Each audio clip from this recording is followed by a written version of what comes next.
Tengo 22 años. Era el más joven de la expedición cuando todo ocurrió, y supongo que esa es la razón por la que todavía estoy aquí escribiendo esto, aunque estar aquí es una forma muy generosa de describir lo que me queda. Duermo con la luz encendida, no como bien. Cuando cierro los ojos demasiado tiempo, veo la nieve amarilla posarse sobre la piel de Renata mientras ella sonreía. Y entonces abro los ojos de golpe y me pregunto si lo que vi fue real o si mi mente terminó de romperse en algún punto del que ya no recuerdo bien los bordes. Todo comenzó con un satélite.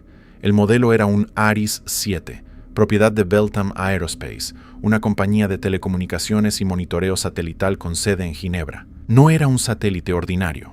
Llevaba consigo datos de prospección geológica submarina acumulados durante 17 meses de operación continua sobre el Océano Índico Meridional, además de registros climáticos de alta resolución que, según nos dijeron en el briefing, valían más de lo que cualquiera de nosotros ganaría en toda su vida.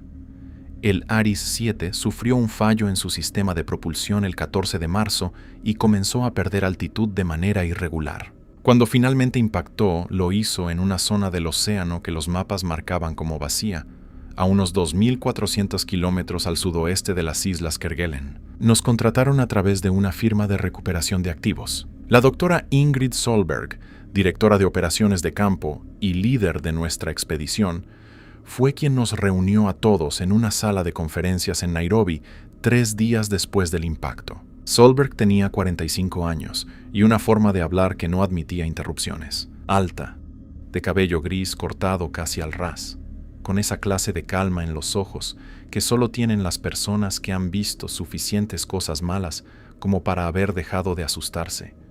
O eso creía yo entonces. Ella nos explicó que un avión de reconocimiento había localizado los restos del satélite gracias a la señal de emergencia que todavía emitía de forma intermitente. La recuperación requería una expedición aérea y eventualmente terrestre, dependiendo de las condiciones del lugar.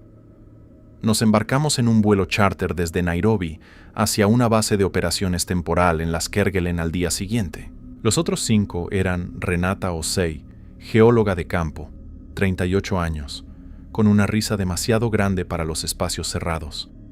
Marco Vidal, piloto e ingeniero de vuelo, 42, silencioso y metódico como un reloj. Priya Nair, bióloga marina, 31, que siempre llevaba un cuaderno de espiral verde al que llamaba el diario del fin del mundo, en broma, aunque ahora pienso que tenía más razón de lo que imaginaba. Fen Laros, técnico de comunicaciones y el único que sabía operar el equipo de recuperación de datos del satélite, 29 años, nervioso por naturaleza, y Tomás Escudero, médico y paramédico de campo, 51, que olía permanentemente a café y hablaba poco, pero observaba todo. Yo era Nicolás Brouwer, recién egresado de geofísica, contratado por mi experiencia con sensores de campo y, honestamente, porque era barato. Solberg nos advirtió que la zona de impacto era remota pero accesible en avión anfibio. Nos dijo que el clima era inestable, que lleváramos equipo para temperaturas bajo cero y que nadie se alejara del grupo. Nos dijo todo eso con una voz que no dejaba espacio para el miedo. Y sin embargo, cuando el avión despegó de las Kerguelen y comenzamos a sobrevolar ese trecho de océano que los mapas habían tenido el descaro de llamar vacío, algo en el aire cambió. No sé cómo describirlo de otra manera. El cielo era demasiado quieto. El mar debajo de nosotros tenía un color que no correspondía exactamente a ninguno de los azules que uno aprende a identificar. Marco fue el primero en notarlo desde la cabina, aunque no dijo nada en ese momento. Fue Renata quien lo vio primero. Se levantó de su asiento, pegó la cara a la ventanilla y dijo, con esa voz suya que siempre sonaba un poco más excitada que la situación, «Esperen, eso no estaba en las cartas».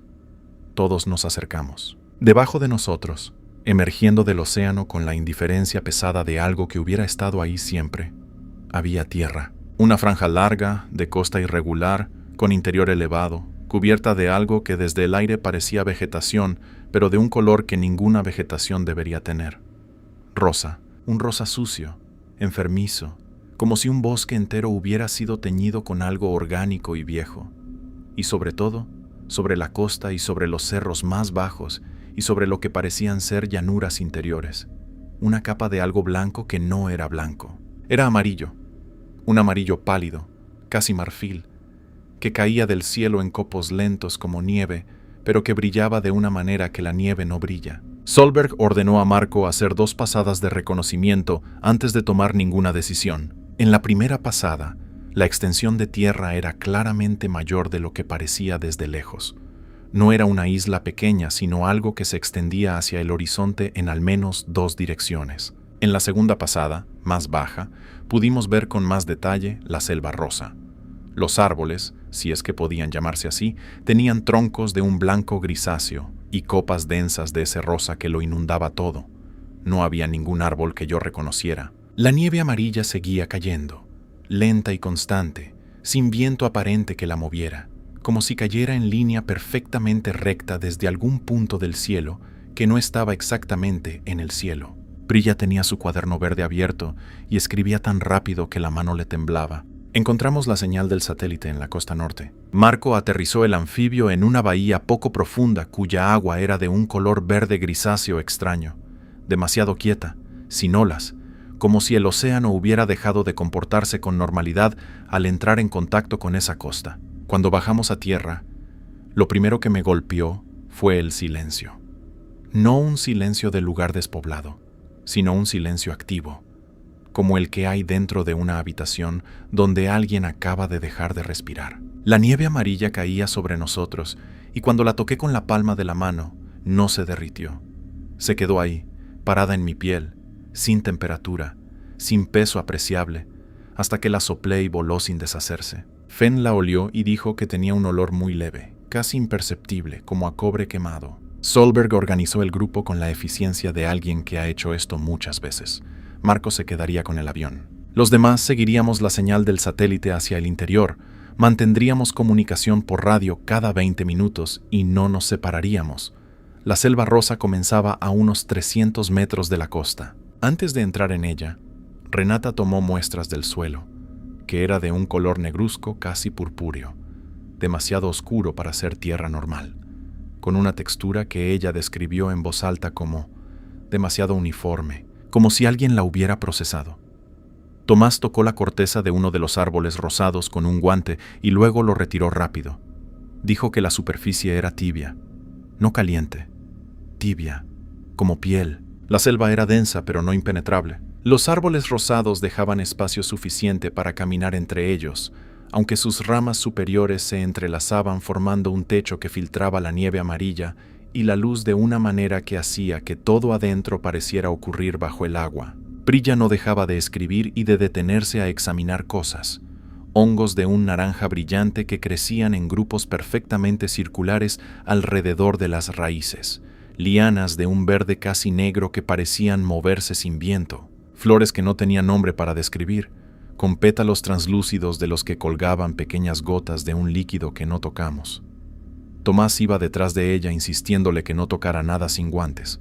Ella le hacía caso a medias. Encontramos el satélite a 4 kilómetros del interior, en un claro donde la nieve amarilla se había acumulado en el suelo, formando una capa de unos 10 centímetros. El Aris 7 había impactado con suficiente ángulo como para no desintegrarse, aunque estaba bastante dañado.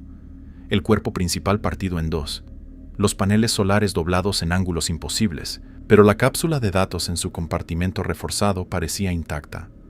Fenn comenzó a trabajar en ella con sus herramientas mientras los demás tomábamos fotografías del entorno. Solberg caminaba alrededor del claro con una expresión que yo no le había visto antes. No era miedo, pero tampoco era la calma que había traído desde Nairobi. Era algo más cercano a la concentración extrema de quien intenta entender algo que le resulta fundamentalmente ajeno. Fue entonces cuando Renata gritó. No fue un grito de dolor, fue el grito de quien ve algo tan fuera de lugar que el cerebro primero trata de procesarlo como algo inofensivo y luego se rinde. Al borde del claro, entre los árboles rosados, había una figura. Tardé varios segundos en entender lo que estaba viendo, y creo que esos segundos fueron los últimos en los que pude pretender que el mundo seguía siendo el mundo que yo conocía. Era alta, enormemente alta. 4 metros, quizás 4,5, aunque más tarde, comparando mis recuerdos con los de Prilla, concluimos que podría haber medido más. Tenía patas de araña, 8 de ellas, articuladas en ángulos que no correspondían a ninguna biomecánica terrestre, cubiertas de lo que parecía ser una quitina oscura y húmeda, como la de un cangrejo recién salido del agua, terminadas en extremos que se hundían en la nieve amarilla sin hacer ruido, pero el cuerpo no era el de una araña. Era vagamente humanoide, vertical, con algo parecido a un torso y a unos brazos que colgaban a los lados, demasiado largos, con demasiadas articulaciones. Y del pecho, desde algún punto entre donde habrían estado las costillas, si aquello tuviera costillas, emergían tentáculos. 4 o 5. No pude contarlos bien porque se movían con una irregularidad que resultaba difícil de seguir, de un blanco rosáceo que contrastaba con el resto del cuerpo, cada uno terminado en algo que en ningún momento me permití examinar con demasiado detenimiento. La cabeza era lo peor. Era una cabeza humana, no completamente humana, no de una manera que permitiera ningún tipo de comodidad, sino humana en el sentido de que tenía los componentes correctos colocados en los lugares aproximadamente correctos. 2 ojos, nariz, boca. Pero todo estaba deformado, estirado, aplastado en proporciones que producían una incomodidad física antes que intelectual, como cuando algo está torcido a 90 grados y la mente tarda un momento en registrar que no debería poder estar así. No tenía expresión. No es que tuviera una expresión neutra, es que su cara parecía carecer de la capacidad de expresión, como si los músculos faciales no existieran o no respondieran a ningún impulso interno. Sus ojos eran del mismo rosa sucio de la selva y estaban completamente quietos. Solberg dijo: «Nadie se mueva», con una voz muy baja y muy firme. Nadie se movió. La criatura nos observó durante lo que calculo fueron unos 45 segundos, aunque en ese momento me pareció mucho más. Luego emitió un sonido. No era un rugido ni un chillido. Era algo parecido a un chasquido profundo, repetitivo, con una cadencia que después Priya describiría como casi rítmica, casi deliberada, y que a mí me produjo un dolor sordo detrás de los ojos que tardó horas en desaparecer. Después de emitir ese sonido, la criatura retrocedió entre los árboles sin darse vuelta, moviéndose de una manera que sus proporciones hacían visualmente imposible, pero que ocurría de todos modos, y desapareció. Fenn recogió la cápsula de datos. Solberg ordenó la retirada inmediata. Comenzamos a caminar de vuelta hacia la costa a un ritmo que no era exactamente correr, pero que no era exactamente caminar. Yo iba al final del grupo y miraba hacia atrás cada 20 pasos, y en el tercero o cuarto de esos giros vi que entre los árboles rosados había más de ellas, no cerca, paralelas a nosotros, a una distancia de 30 o 40 metros, moviéndose al mismo paso que nosotros pero sin acercarse. 4, conté, luego 6. Luego perdí la cuenta porque Tomás me agarró del brazo y me dijo que dejara de mirar y siguiera caminando. A mitad del camino de regreso encontramos algo que nos detuvo a pesar de todo. Era una estructura, no natural, o al menos no en ningún sentido que yo pudiera aceptar como natural. Unos 20 pilares de piedra negra, cada uno de unos 3 metros de alto, dispuestos en un círculo imperfecto alrededor de un objeto central que no identificamos de inmediato. Los pilares tenían marcas, no talladas, sino como quemadas o disueltas, como si algo hubiera comido la superficie de la roca en patrones que desde cierto ángulo parecían repetirse con una regularidad que insinuaba lenguaje sin serlo del todo. O quizás lo era y nosotros no teníamos ningún marco para reconocerlo. El objeto central era una esfera de 1 metro de diámetro aproximadamente, del mismo material negro de los pilares, perfectamente lisa. La nieve amarilla caía sobre ella y la cubría, pero cada cierto tiempo, sin que hubiera ningún movimiento visible. La superficie de la esfera parecía respirar y los copos de nieve amarilla salían despedidos en todas direcciones en un radio de 1 metro antes de volver a caer. Renata se adelantó hacia la esfera. Solberg la detuvo con una mano en el brazo. Renata le dijo algo en voz baja, y Solberg negó con la cabeza. Fue la primera vez que vi a Solberg tener miedo. No lo expresó con su cara, sino con esa mano en el brazo de Renata, que se quedó ahí más tiempo del necesario, con una presión que desde donde yo estaba parecía desesperada. Tomás tomó fotografías desde donde estaba. Priya llenó 3 páginas de su cuaderno verde. Yo tomé más fotografías, aunque mis manos temblaban lo suficiente como para que varias salieran borrosas. Las criaturas seguían en los bordes de nuestra visión. Ya no solo a los lados, Algunas estaban detrás.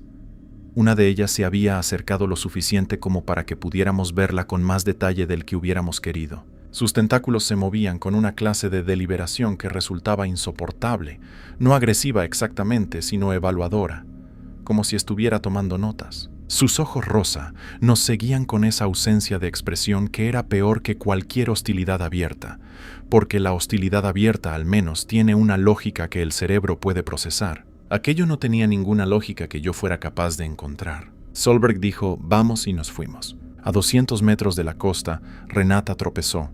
No fue una caída dramática, simplemente puso mal el pie en una raíz enterrada bajo la nieve amarilla y cayó de rodillas. Me agaché a ayudarla a levantarse y cuando lo hice, noté que tenía nieve amarilla en el cuello, entre el collar de su chaqueta y su piel.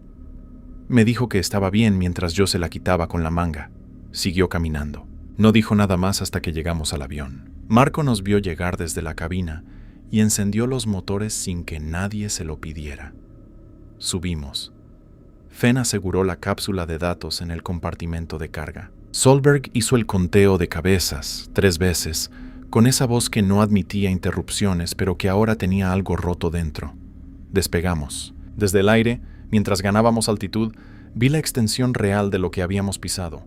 No era una isla, era enorme. Se extendía en todas las direcciones hasta donde el horizonte lo permitía, y en su interior, visible desde el aire a pesar de la selva rosa que lo cubría todo, había más estructuras. Círculos de piedra negra, lo que parecían ser caminos, demasiado rectos para ser naturales. Y en varios puntos, figuras moviéndose entre los árboles, pequeñas desde esa altura pero inconfundibles por su número y por la cadencia extraña de su movimiento.